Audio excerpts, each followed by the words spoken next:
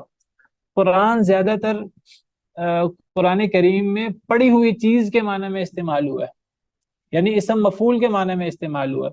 گویا کہ قرآن ہے تو مصدر قرأ سے، لیکن یہ مقروء کے معنی میں ہے. اور عربی زبان میں کئی مثالیں ہیں کہ مصدر کہنے کو ایک مصدر ہوتا ہے لیکن وہ اسم مفعول کے معنی میں ہوتا ہے. اس کی بہت ساری مثالیں ہیں عربی زبان میں. تو قرآن کہنے کو مصدر ہے فعلان قرأ سے، لیکن اصل میں یہ مقروء کے معنی میں ہے. اور مقروء کا مطلب کیا ہوگا؟ اسم مفعول ہے مقروء مجرد سے. مقروء کا معنی کیا ہوگا اسم مفعول کے مطابق؟ اس کا معنی کریں.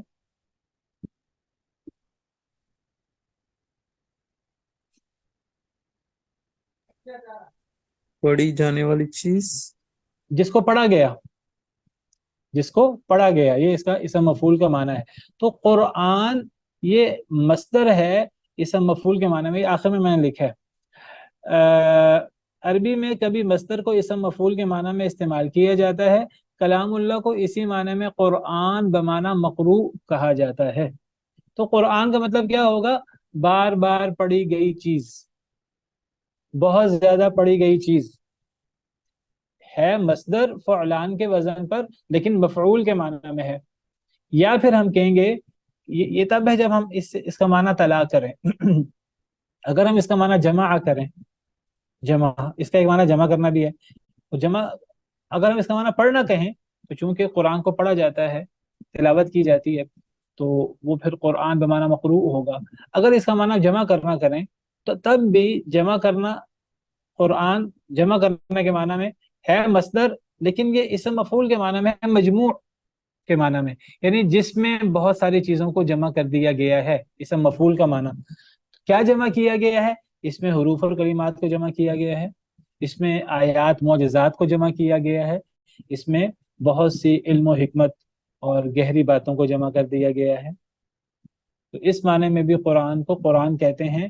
اگر یہ جمع کا معنی مراد لیں قرأ بمعنی جمع، تو یہ مصدر ہوگا اسم مفعول کے معنی میں. تو گویا کہ یہ قرآن بمعنی جمع کرنا تو مجموع کے معنی میں ہوگا، جس میں جمع کر دیا گیا بہت سی چیزوں کو. اگر پڑھنے کے معنی میں لیں تو قرآن مصدر ہے اور یہ مقروء کے معنی میں ہوگا.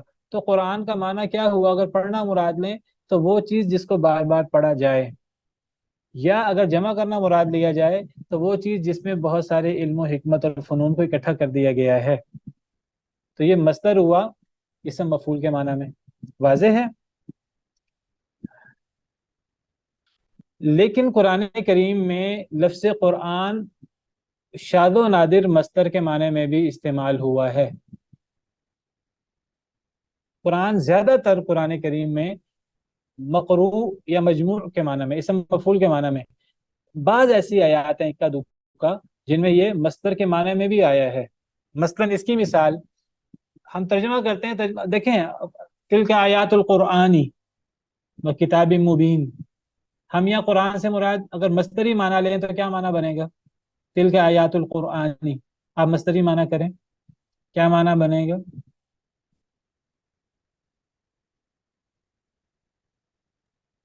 یہ آیات ہے پڑھنے کی. پڑھنے کی تو پھر یہ تو ترجمہ سے نہیں ہے نا. یہ آیات ہے بار بار یہ پڑھی جانے آیات ہے. والی. ہاں جی، اس کا صحیح ترجمہ یہ ہے، یعنی قرآن یہاں ایک علم ہے، اور علم سے مراد وہ چیز جس کو پڑھا جاتا ہے یا جس میں جمع کیا گیا بہت سے علوم و فنون کو. تو قرآن اسم مفعول کے معنی میں ہے، چاہے آپ وہ قراء والا معنی لے لیں، تلا والا معنی لے لیں، چاہے آپ جماع والا معنی لے لیں. دونوں صورتوں میں یہ ایک علم ہے، ایک اس چیز کا جس کو پڑھا جاتا ہے یا جس میں جمع کیا گیا ہے. ٹھیک ہے، تو قرآن کریم میں اکثر اسی معنی میں ہے. لیکن بعض آیتیں قرآن کی ایسی ہیں اکا دکا جن میں یہ مصدر کے معنی میں بھی ہے. مثلا کوئی مثال، اس کی مثال قرآن کی ایک آیت ہے، اقم الصلاۃ لدلوک الشمس الی غسق اللیل وقرآن الفجر. قرآن الفجر کا معنی کیا ہے؟ پڑھنا قرآن کو. فجر کا قرآن. فجر کا قرآن نہیں، فجر کا پڑھنا. فجر کا پڑھنا. فجر کا پڑھنا اب یہاں مصدری معنی ہے. نماز قائم کریں لدلوک الشمسی سورج کے ڈھلنے سے، یعنی ظہر کی نماز، زوال کی نماز مراد ہے ظہر کی، الی غسق اللیل رات چھا جانے تک، وقرآن الفجر اور فجر کے وقت کا پڑھنا، اس سے فجر کی نماز مراد ہے، کیونکہ فجر کے وقت کی جو تلاوت ہوتی ہے نا، تو اس فجر کی نماز کو قرآن کا ہے، کیونکہ اس فجر کی نماز کا بڑا حصہ قرآن کے پڑھنے پر مشتمل ہے، تو فجر کے وقت کا پڑھنا یہ اصل میں جز بول کر کل مراد لیا گیا ہے، کیونکہ فجر کی نماز میں لمبی قرات ہوتی ہے، تو فجر کی نماز کو قرآن کا پڑھنا قرار دیا گیا، فجر کا پڑھنا، یہ مصدری معنی ہے۔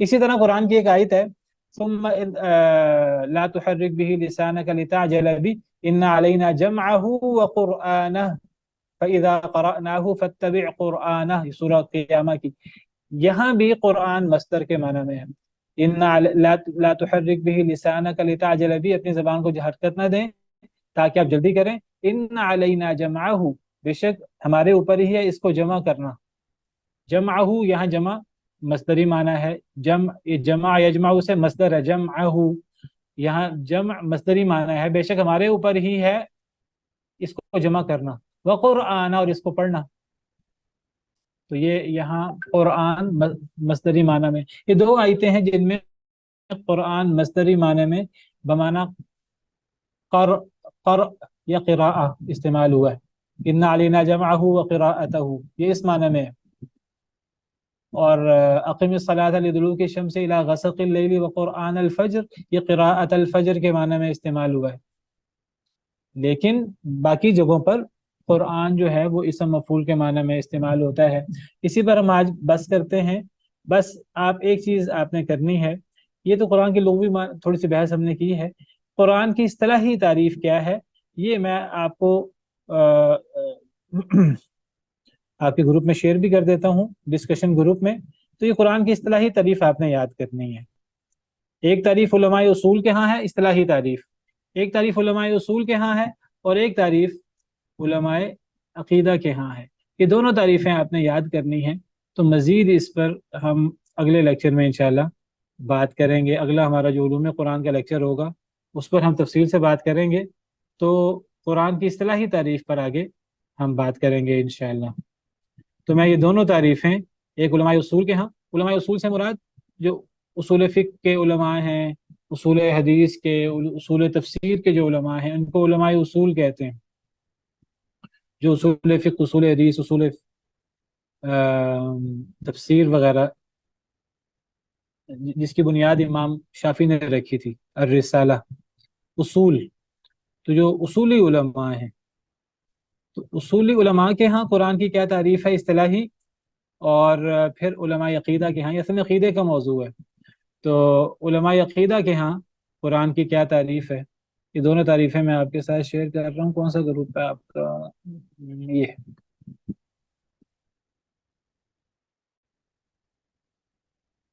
یہ علماء اصول کے ہاں تعریف ہے آپ کے ساتھ میں نے شیئر کر دی، علماء اصول کے ہاں قرآن کی اصطلاحی تعریف،